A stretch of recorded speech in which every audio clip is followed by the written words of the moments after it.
Leral.net, s'informer en temps réel. Site d'information exclusive numéro 1, www.leral.net. Un nouveau look de Leral.net, une valeur sûre du journalisme en ligne. 12 journalistes, des reporters sur le terrain.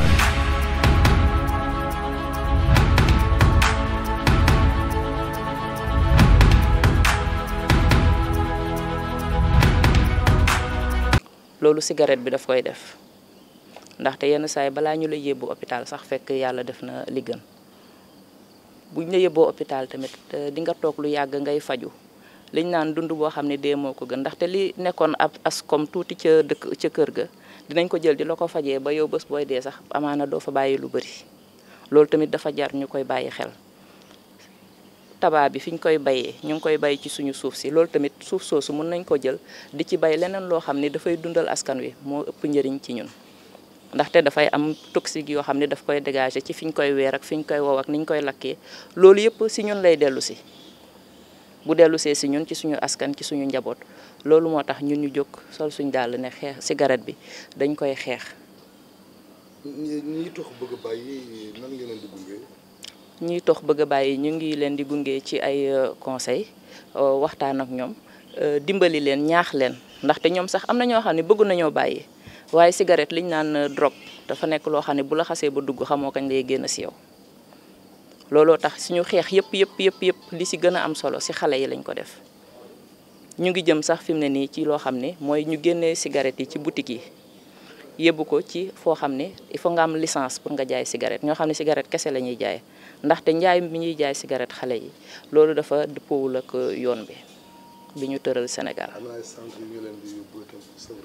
centre pour sevrage hôpital Fann ñu ngi ci def ay jéego ak service pneumologie ak CEPIAT tamit ñoom ñu ngi nga xam dañuy jël en charge ñiy jëfandikoo drogue yi ak yooyu ñu ngi ñu ciy dimbali ñu ngi xool nu ñuy yaatalee liggéey bi gën leen a jox doole tamit ngir ñu mën a doxal seen liggéey ci kanam. C'est Anna Mody Ndiaye.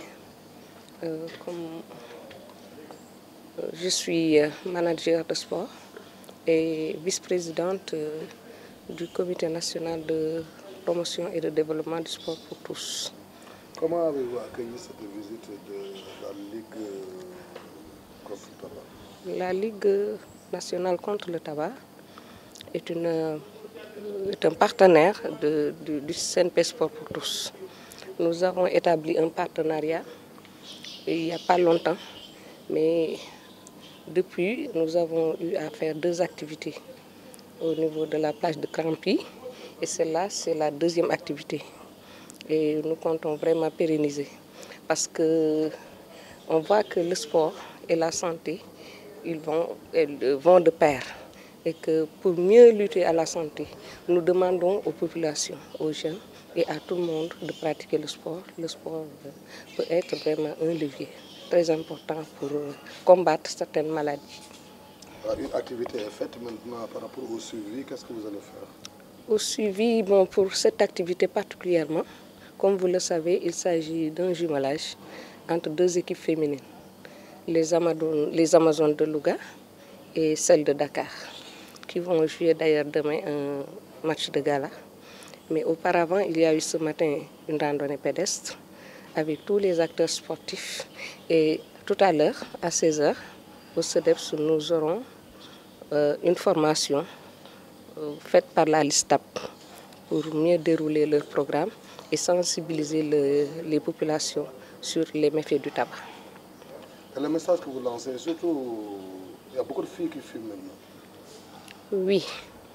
Il y a beaucoup de filles qui fument et ce plateau vraiment est très intéressant pour en faire quand même une bonne sensibilisation.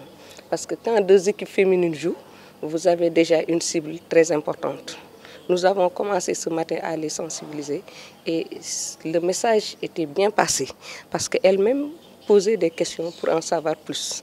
Cela veut dire donc qu'elles sont très intéressées par cette lutte-là. Vous savez, avec les filles, souvent, il y a des choses qui ne se disent pas. On a de petites filles, souvent, ça se passe dans les établissements scolaires, c'est au tabac. Donc, comme le docteur l'a dit, je crois que c'est très bien de commencer par les jeunes. S'ils ne commencent pas à fumer, ils ne vont pas continuer à fumer. Donc, il faut combattre le mal dès la racine. voilà c'est vrai nga dellu seen lëkkaloo ak l'ISTAB. waaw suñu lëkkaloo ak l'ISTAB mu nekk wax dëgg yàlla partenariat bu am solo xëy na yàggul sax de wante nag jot nañ ci doxal ay activités yu am maanaa te ñaar yëpp a am solo xëy na bii sax la ñuy wax bi nga xam ni dafa nekk ay xale yu jigéen yoo xam ne dañuy yëngu ci sport macha allah daal di may tànn nag def ma seen marraine pour gala bi ñuy def suba muy match entre Amazone de Dakar ak Amazone de Grand Yoff. loolu dañ ko def rek parce que xëy na man dama nekk acteur de développement nekk aussi doomu Louga et tout ça xëy na man référence laa ci ñoom wala yooyu mais am nañ daal beaucoup de raisons de faire de moi leur marraine. kooku tam mu nekk un honneur mënuma ko bañ a souligner au passage parce que aussi du man rek maa fi nekkoon ancienne sportive du man rek maa fi nekk acteur de développement mais seen choix ci man la porté may kontaan lool nag si ànd bi ma ànd ak l'ISTAB ñu ñëw ak CNP Sport tous ñi nga xam ne man ci fédération boobu laa nekk ñu ñëw doxal fi activité bi ak ñi ñu ko àndal ñëpp ak suñu mbokk yi. gannaaw activité bi nan ngeen nar a continuer liggéey bi. waaw ñu bëgg rek mu sax ànd bi sax yàgg. ñu mën a développer yeneen activité loolu rek leen siy ñaan yàlla lii moom xëy na doorte la mais xëy na liñ ci gis nii kii na suñu njort vraiment kii nañu bu baax leeral nañu bu baax ci yoon bi nga xam ne moom la ñu nar a poursuivre parce que li ñu gis fii même bu fekkee ni xëy na bon perfection amul xëy na dina am yu kii mais li ñu gis ni ñun dal na suñu xel ba nga xam ne yaakaar nañ daal aller plus loin avec la l'ISTAB.